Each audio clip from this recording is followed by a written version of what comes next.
کہ یہ جو خواہش ہے نا یہ ندامت کا باعث بنے گی. الا من اخذها بحقها, سوائے اس کے کہ جس نے اس عمارت کا حق ادا کیا. آپ صلی اللہ علیہ وسلم عمارت کو کنڈیم نہیں کر رہے ہیں, عمارت کی غیر ضروری خواہش کو کنڈیم کر رہے ہیں. جو آدمی عمارت کا حق ادا کرے اس کو آپ نے مستثنا کر دیا ہے, اس کو آپ نے ایکسکلوڈ کر دیا ہے. لہٰذا لفظ عمارت کو آپ کبھی بھی کنڈیم نہیں کر سکتے چونکہ حدیث میں لفظ آ گیا ہے. دا پوائنٹ از کہ اچھا جہاں مسلمان اکثریت میں ہیں, میں نے کتنی مرتبہ ملٹیپل ویڈیوز میں بات کہی ہے کہ جہاں مسلمان اکثریت میں ہیں وہاں ان کے اوپر نظام لانا ضروری ہے, یہ موقف ہے ہمارا.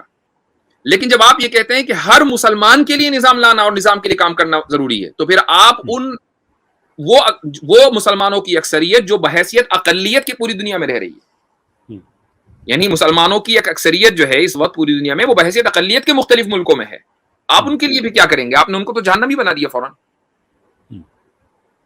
یہ ہمارا اختلاف ہے اور یہ اختلاف رہے گا, اور اس اختلاف کو نوٹ کرانے کے لیے میں یہاں آیا ہوں تاکہ آپ کی اسٹریم سے دونوں پوزیشنز آ جائیں. آئی ایم سوری کہ میں تھوڑا سا میں نے اپنی مزاج کے خلاف جا کر بولا, لیکن آئی ہیڈ ٹو سے اگر آپ مجھے بیٹھ کر جہنمی کہیں گے تو I have a right to defend myself. Look میں بات پھر میں ریٹریٹ کروں گا اپنی بات جو میں نے آگے عرض کی کہ جو لوگ ہمیں کہتے ہیں کہ ہم سوال نہیں کر سکتے, اختلاف نہیں کر سکتے and so forth, well here we are. Sahil صاحب کا ویو بھی آ گیا, میرا بھی آ گیا, مفتی صاحب کا بھی آ گیا.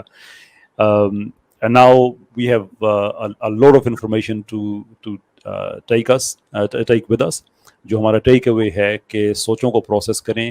یہی فائدہ ہوتا ہے کہ جب ہم اس طرح کی گفتگو کرتے ہیں تو بہت سے جو یہ پرسکون جھیل ہوتی ہے نا سوچوں کی, اس میں مختلف قسم کے پتھر پڑتے ہیں, تھوڑی سی اس میں اتھل پتھل آتی ہے تو نئی آکسیجن اس میں جانے کی گنجائش بن جاتی ہے. And I think this is good enough for today کہ ہم نے سب نے اپنا اپنا پوائنٹ رکھ دیا. all the situation is now clear enough. اور کسی بھی جو گفتگو کی محفل ہوتی ہے اس کی سب سے بڑی جو میرے سمجھتا ہوں کہ کامیابی کا جو معیار ہے وہ یہ نہیں ہے کہ کس کے آرگومنٹس کتنے پاورفل تھے, کس کے کیا تھے. وہ کامیابی کا معیار یہ ہے کہ آپ کسی سے اتفاق یا اختلاف کرنے کے قابل ہو جائیں, یعنی کہ اتنی کلیئرٹی کے ساتھ گفتگو ہونی چاہیے. یہ نہیں ہونا چاہیے کہ جیسے ہمیں 1 گھنٹہ 42 منٹ ہو گئے اور اس کے بعد بندہ سوچے کہ یار باتیں پتہ نہیں کی کیا ہیں لوگوں نے.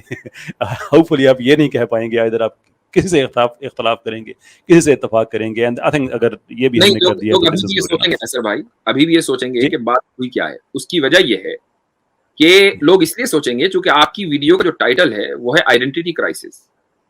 اس پر بات ہوئی نہیں, ہاں اس کو ہٹا دیتے ہیں. اس پر آپ کو اس ویڈیو کا ٹائٹل بدلنا پڑے گا.